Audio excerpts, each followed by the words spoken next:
Hi everyone, Jim Mathews here, President and CEO of your Rail Passengers Association. I'm closing out 2022 with a visit to New York to get the latest on Amtrak's new intercity train sets and getting ready to see family and friends for the holidays. I hope you are too. You know, we've worked really hard for America's passengers this year. I'm still proud of our role in drafting and passing the Investment in Infrastructure and Jobs Act. It's now called the Bipartisan Infrastructure Law. Thanks to our work and your support, American passengers finally have a law that says Amtrak food and beverage needs to be better. A law that says Amtrak's board needs to look more like the people who pay the fares and ride the trains. A law that protects long-distance service. And a law that will spend at least $66 billion over 5 years to buy new equipment, to start new trains, and to add new routes. That's nearly 7 times more money than we've ever had for passenger trains before.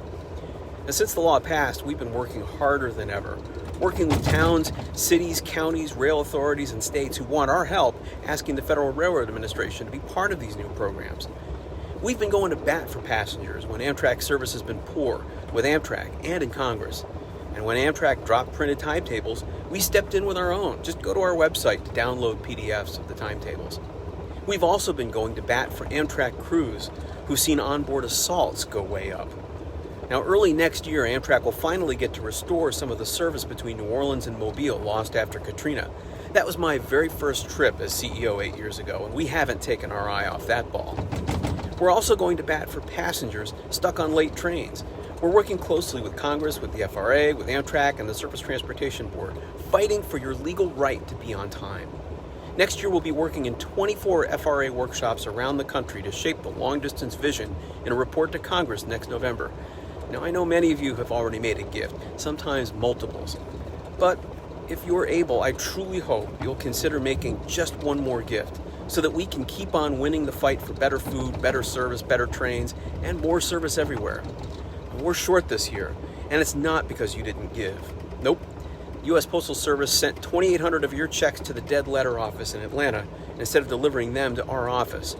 Now, we're doing what we can with the Postal Board of Governors and with some Senate allies to try to get made whole. But for now, the Postal Service blew a big hole in our budget. And as you just heard, it couldn't happen at a worse time because we've got more work to do than ever for everyone who rides trains. Our focus in 2023 is getting more trains to more places, improving equipment and food, and seeing fewer delays, but we can't do it without you. If you haven't yet made a gift, now would be a great time to show how much these new laws, new money, new routes, and new opportunities mean to you. I hope 2023 brings you and yours happiness, prosperity, and peace. See you on the train.